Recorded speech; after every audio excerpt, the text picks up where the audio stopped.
Question 13 provides you with some really nice summary points. You'll have graphs that only have one x-intercept, the point of inflection, graphs that will have a double zero, a single zero, and a graph that will have 3 zeros, and one that you're going to have to fiddle around a little bit with first. Now, in the first instance, this is a classic point of inflection case. It's in the form a lots of x minus h cubed plus k. So point of inflection will be -3, 0. The y-intercept, well, that's going to occur when x is equal to 0.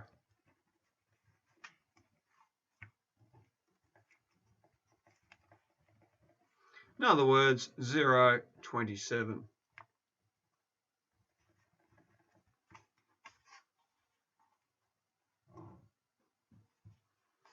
The x-intercept, well, we've got a triple there, -3, 0.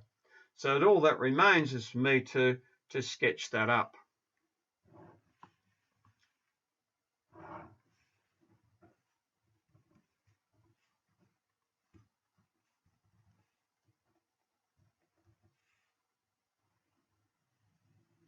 Like so. In B, we're looking at a case of having a double zero and then a single zero. Now, these can sometimes take a bit more observation, so we won't have a point of inflection. So my y-intercept in this case, when x is equal to 0, so that's going to be -9 or 0, -9. X-intercepts occur when y is equal to 0. -3 as a double and +1/2 as a single. Now, I've pretty much got everything I require in order to sketch the graph for that.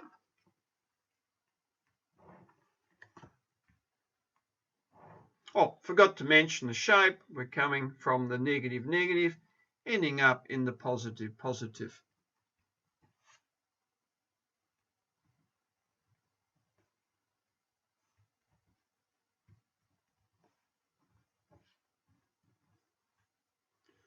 Something along the following lines will be the order of the day for our graph there.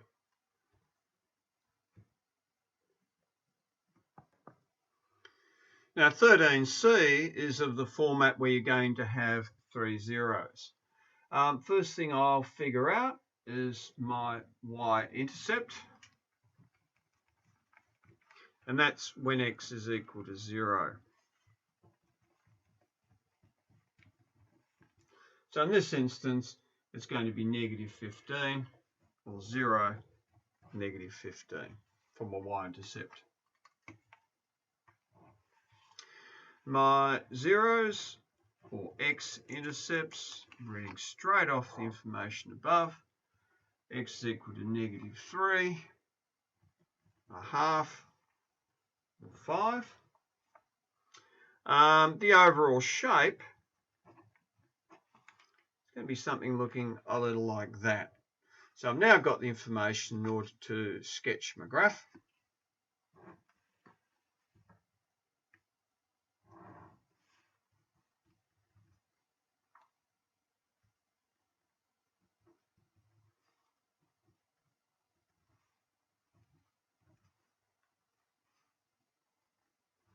It's probably looking something of this particular order. So a neat little question that.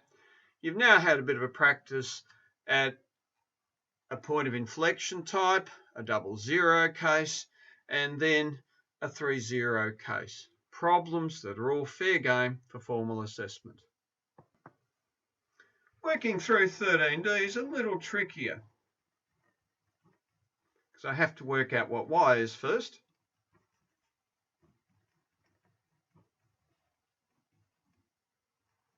And dividing through, I can find my expression in order to commence the problem. Now I'm not going to sketch that, but you can see that the point of inflection is going to be at a half, 1. Forgot to divide that through by 2. And the y-intercept when x is equal to 1, x is equal to 0, sorry.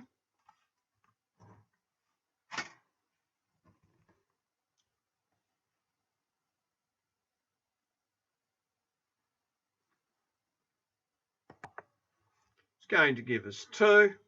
And to find the zeros,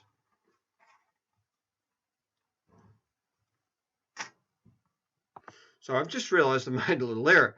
That, of course, should be 3 over 2 for that to work.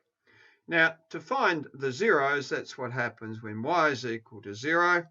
I end up with 1 minus 2x cubed plus 1 is equaling 0.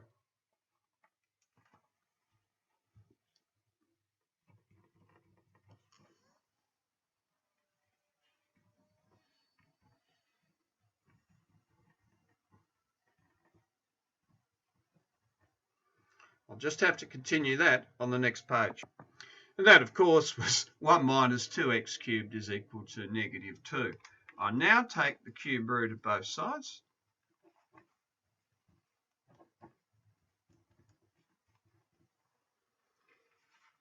And that will give me, I better just quickly work the cube root on the calculator.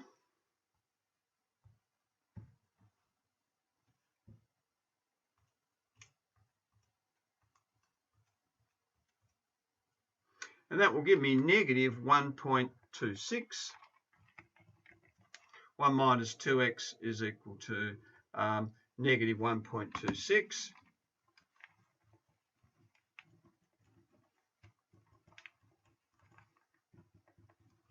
And 1.13 or thereabouts.